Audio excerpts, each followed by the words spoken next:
Beratung im Hochschulkontext. Modul 2. Beratungsverständnis. Im Hochschulalltag finden viele Gespräche zwischen Lehrenden und Studierenden statt. Aber nicht jedes dieser Gespräche ist ein Beratungsgespräch. Ab wann wird ein solches Gespräch zur Beratung? Und welche Formen von Beratung gibt es im Hochschulkontext? Im Folgenden werden 3 Gesprächssituationen betrachtet und daraufhin untersucht, um welche Form des Gesprächs es sich handelt. Stellen wir uns folgende Situation vor. 2 Personen treffen sich, ein Student und eine Professorin. Der Student möchte eine Hausarbeit schreiben. Nach einem kurzen Gespräch über das Thema einigen sie sich darauf. Vielleicht vereinbart Professor Meyer mit ihm auch, dass er die Arbeit bis zu einem bestimmten Termin abgeben muss. Entschuldigung, Frau Professor? Ja, bitte? Sie haben gesagt, dass man hier eine Hausarbeit schreiben kann. Ja, stimmt. Wollen Sie das tun? Ja, ich würde gerne das letzte Thema von Ihrer Liste übernehmen. Ja, ist in Ordnung. Sagen Sie mir bitte nochmal Ihren Namen. Julian Schmidt. Es handelt sich im weitesten Sinne um eine Verhandlungssituation. Verhandlungen sind Gespräche, deren Ziel es ist, eine Vereinbarung oder eine Übereinkunft zu erzielen. Betrachten wir nun einen anderen Fall. Nehmen wir an, Julian hat Schwierigkeiten, einen Sachverhalt zu verstehen und benötigt weitere Erklärungen. Er wendet sich an Professor Meyer, die Expertin auf diesem Gebiet ist. In diesem Fall übernimmt Frau Meyer die Rolle der Fachberaterin und Julian die Rolle des Lernenden oder Novizen. Entschuldigung? Ja. Sie haben gerade von einer Studie zur intrinsischen Motivation von Felskletterern berichtet. Ja. Wir haben eben nicht verstanden, wie dies ein Beleg für die Unterscheidung von positiver und negativer Aktivierung ist. Ja, das kann ich Ihnen noch mal kurz erklären. Das ist so.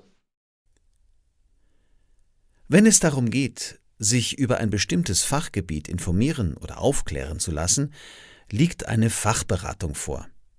Der Experte steht dem Ratsuchenden beratend zur Seite und teilt sein Wissen, um das Verständnis zu verbessern. Der Übergang von der Fachberatung zum Fachgespräch ist fließend. In einem Fachgespräch sprechen 2 Expertinnen oder Experten gleichberechtigt über einen Sachverhalt. Sie wollen sachlich ihr Verständnis vertiefen oder ein bestimmtes Problem aus ihrer fachlichen Perspektive diskutieren. In einem Kolloquium mit Doktorandinnen und Doktoranden beispielsweise ist der Übergang von der Fachberatung zum Fachgespräch oft nicht eindeutig festgelegt. In unserem Beispiel ist Julian jedoch noch nicht so weit. Er will das Thema erst einmal verstehen. Es handelt sich also um eine Fachberatung. Stellen wir uns drittens die folgende Situation vor. Sarah hat die Möglichkeit, eine Doktorandenstelle anzunehmen. Sie ist sich aber nicht sicher, ob sie dieser Herausforderung gewachsen ist. In ihrem Dilemma wendet sie sich an Herrn Professor Müller, zu dem sie ein Vertrauensverhältnis hat. Sie hofft, dass er ihr bei ihrer Entscheidung helfen kann. Ich wollte noch mal mit Ihnen sprechen, weil ich habe da ein Problem. Ja, worum geht es denn? Ja, ich habe doch meine Masterarbeit bei Ihnen geschrieben und dann haben Sie mich darauf aufmerksam gemacht, dass ich bei Ihrem Kollegen in Frankfurt promovieren könnte. Also ich habe mich jetzt darauf beworben und wissen Sie, ich habe sie bekommen.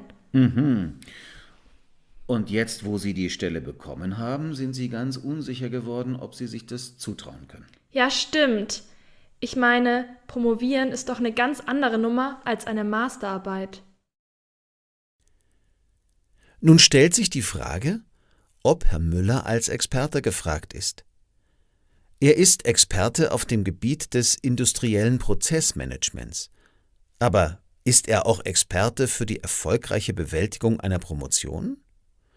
Aus eigener Erfahrung kennt er Studierende, die erfolgreich waren. Er kennt aber auch solche, die ihre Promotion nicht abgeschlossen haben. Nehmen wir an, Sarah bittet ihn um eine Einschätzung ihrer Begabung und eine Prognose, wie wahrscheinlich es ist, dass sie ihre Promotion erfolgreich abschließen wird. Und nehmen wir an, Professor Müller ist Experte für Arbeitspsychologie mit einem besonderen Schwerpunkt auf dem erfolgreichen Abschluss von Promotionen. Er hat bereits verschiedene Tests und Untersuchungen mit Sarah durchgeführt, um ihre Fähigkeiten einzuschätzen. Auf dieser Grundlage berät er sie. Er kommt zu dem Schluss, dass Sarah eine begabte Studentin im Fach Industrielles Prozessmanagement ist und ihre Promotion mit einer Wahrscheinlichkeit von ca. 90% erfolgreich abschließen wird. In diesem Fall bietet Herr Müller eine Fachberatung an. Er würde auf einer wissenschaftlichen Grundlage eine Einschätzung über das Entwicklungspotenzial von Sarah abgeben. Herr Müller weiß jedoch, dass er diese Fachkenntnis Sarah nicht anbieten kann. Er merkt darüber hinaus, dass Sarahs eigentliche Frage damit gar nicht beantwortet wäre. Ihr Dilemma bliebe bestehen. Sie verbindet mit der Promotion vielmehr eine Entscheidung über ihre berufliche Zukunft. Einerseits ist sie an einer akademischen Karriere interessiert, andererseits überlegt sie, ob sie sich nicht lieber einen gut bezahlten Job suchen und sich auf andere Aspekte ihres Lebens konzentrieren sollte. Als erfahrener Professor greift Herr Müller nun auf die Prozessberatung zurück. Er fragt Sarah nach ihren Gedanken und Gefühlen, wenn sie an die Stelle denkt. Es entsteht ein offenes Gespräch zwischen den beiden, dessen Ausgang ungewiss ist. Sarah hat Zweifel, ob sie promovieren kann. Diese Zweifel können viele Ursachen haben. Es kann sein, dass sie akademisch einfach noch nie so weit gedacht hat oder sie hat Angst, sich zu weit von ihrer Familie zu entfernen. In ihrer Familie sind akademische Karrieren noch nicht vorgekommen und Sarah spürt, dass sie eine andere Sichtweise entwickelt, als es in ihrer Familie üblich ist. Sarah steht also vor einer sehr persönlichen Entscheidung. Professor Müller kann ihr diese Entscheidung nicht abnehmen. Es kann sein, dass Sarah am Ende des Gesprächs mit der Gewissheit nach Hause geht, dass es richtig ist, die Stelle anzunehmen. Es ist aber auch möglich, dass sie zu dem Schluss kommt, dass eine akademische Karriere im Bereich des industriellen Prozessmanagements nicht ihr Lebensweg ist und sie sich stattdessen nach anderen Möglichkeiten umsehen möchte. Die Aufgabe von Herrn Müller ist es, ihr zu helfen, Klarheit in ihren Gedanken und Gefühlen zu finden, damit sie am Ende selbst entscheiden kann, ob sie in Frankfurt promovieren möchte oder nicht. Diese Art des Gesprächs ist eine ergebnisoffene Prozessberatung.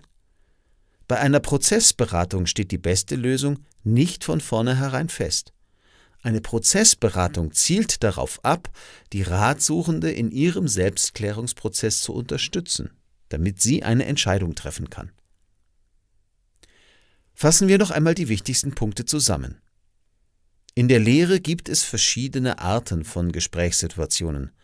Neben Vorträgen, Lehrgesprächen und Fachdiskussionen führen Lehrende mit ihren Studierenden Gespräche, in denen es um Vereinbarungen geht. Sie bieten ihren Studierenden Fachberatungen und Prozessberatungen an. Fachberatungen können sich entweder auf das spezifische Fachgebiet oder auf pädagogische Aspekte des Lernens beziehen. Dabei stehen fachliche Inhalte oder pädagogische Fragen im Mittelpunkt. Bei der Prozessberatung steht die ratsuchende Person im Mittelpunkt.